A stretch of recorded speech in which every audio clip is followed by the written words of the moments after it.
targets are. And this, the medicines have been developed really on the basis of clinical experience.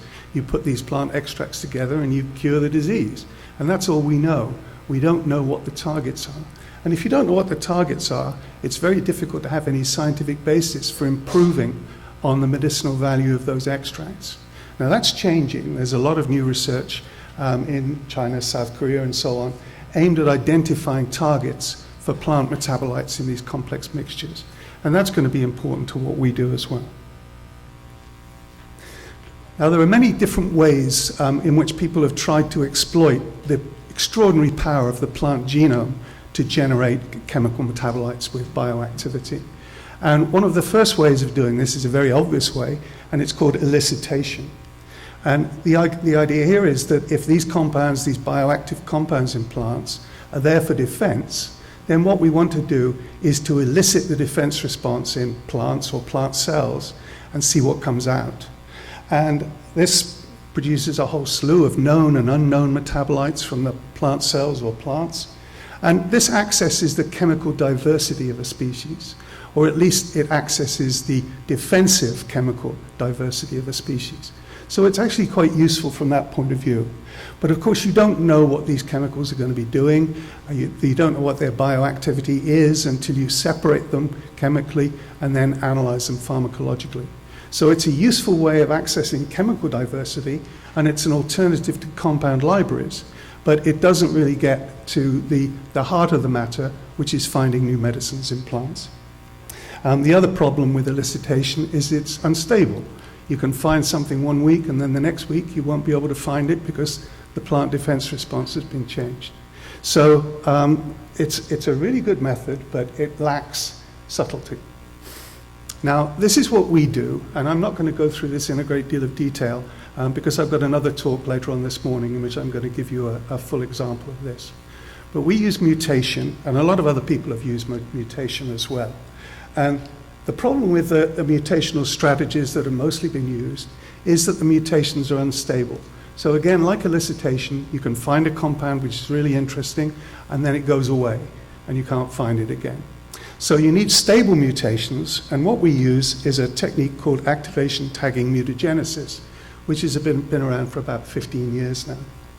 And in activation tagging mutagenesis, these are gain-of-function mutations. They tend to be stable, and how they work is that you cause random insertion of viral DNA enhancer sequences into the plant genome. So you switch on genes in the immediate vicinity of this viral insertion. And that increases the expression, usually of a single gene or two genes or something like that in the plant genome. Now, if you hit the right kind of genes, then you should increase yields of known active metabolites. So we can get increased yields this way. Alternatively, you may activate genes that are quiescent in the plant that are normally not switched on. And if you do that, you might get novel compounds that are active. What I like about this technology, and this is the way it's used academically, is for saturation mutagenesis, where you can actually access the whole genomic capability of the species. But in order to do that, you need of the order of 500,000 mutants. So that's often not possible for the kind of use we're talking about.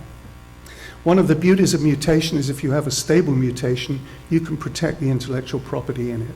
And the products that come from a stable mutation in a plant cell can be protected because they are the products of a unique mutation.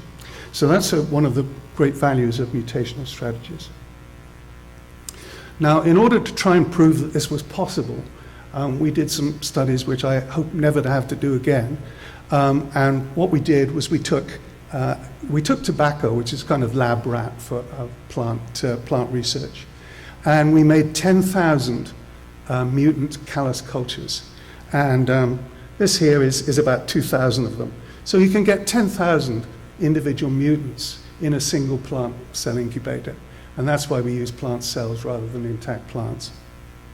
And what we did, we screened them for nicotine-like activity using a traditional radioligand binding screen that we use in high throughput for pharmacological screening. And it took us more than a year before we found the first positive. And this is mutant clone 1401. It had 20 times the nicotine-like activity of control wild types. It had one activation tagging mutation insertion, and we couldn't find any increase in the culture in any alkaloid. So all the known compounds in tobacco which act like nicotine are all alkaloids, the tobacco alkaloids. None of